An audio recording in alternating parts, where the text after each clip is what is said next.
thank you next. And when I say we, that's me and you. I am essentially having a conversation with you on my own. So, thank you next is really about our willingness or lack of willingness to let go. And what I'm going to share with you today, I wish somebody would have told me, Kiana, this is how you do it. Because, when our mind is going and we just latch on to whatever it is, whether it's bitterness, betrayal, lies. How could they? For me, the hanging on and the not letting go is I don't understand. Like, I just cannot understand because I like to understand. And I do understand much more now than I ever did before energetically because I am not hanging on to um, what people are saying. I pay attention to what they are doing. So, um, this hack is basically how you can unhook. So, first of all, not being willing to let go. Let's just talk about that. So many people say, but I am, and then they keep going back to the past and they keep going back to the past. And even executives who don't like one another and they don't like their fellow executives or their employees, and they just don't let go of what they think they know. And when you can't let go of what you think you know, then you lock yourself into a frequency of like ego.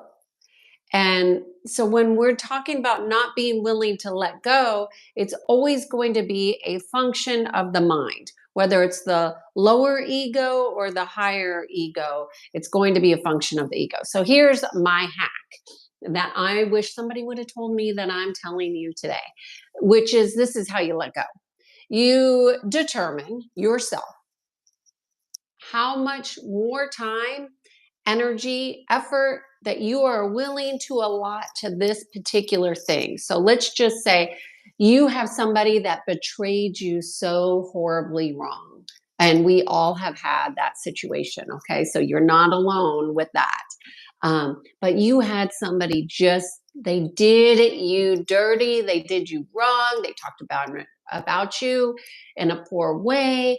They gossiped. They maybe did something physically to you, which was um, horrible or horrific. Maybe they even cheated or tried to cheat or whatever. Whatever the betrayal is, it doesn't matter. Whatever the situation is, it doesn't matter. Get it in your mind of what it is that really has got your blood boiling, if you will. And then you determine how much more energy are you willing to allow that particular situation, idea, or person to take from you. How much more energy are you willing to give? Because every time you think about it, you're giving them more energy. So you determine, you know what, I'm going to give this situation 30 minutes or an hour or maybe 2 more days, and then I'm done. And you determine however much time you're going to give that situation. And then you put your stopwatch on. You give yourself a day, a week, okay, and then I'm going to be done. But when you say that you're making a decision, when you say, okay, I'm going to give this 48 more hours of allowing myself to go into this spiral down around this situation and thinking this person betrayed me, you get that all out of your system. You come to the 48 hours. At that 48-hour mark, done deal. You make a promise to yourself, you make a vow to yourself to be done. And when I mean done, I mean done. That doesn't mean cutting off the emotions. That doesn't mean cutting off any of the processing that needs to be done. You're done going to the story. You're done telling the story. You're done fermenting over the story. The story is dead. The only thing that you do now is determine the direction you're going to go. So now that I have this 48 hours back in my life, where am I going to focus that energy on? And the moment you determine where you're going to redirect your energy to, what you're going to focus on, is the moment you determine the direction of your energy. You determine that. You've now cut this off. You've given it the time that you needed to be done. And you determine that. Nobody else outside yourself does. And then you make a promise to yourself to do better, to be better. And you have a strategy, because I'm going to think about this. I'm going to focus on this. I'm not, if this comes to my mind, if I want to tell that story, I'm going to redirect my mind to this story. You must have a strategy. If you don't have a strategy, it's really hard. Letting go is the wrong focus. Redirection is the focus. But the key here is willingness. You must be willing to let go.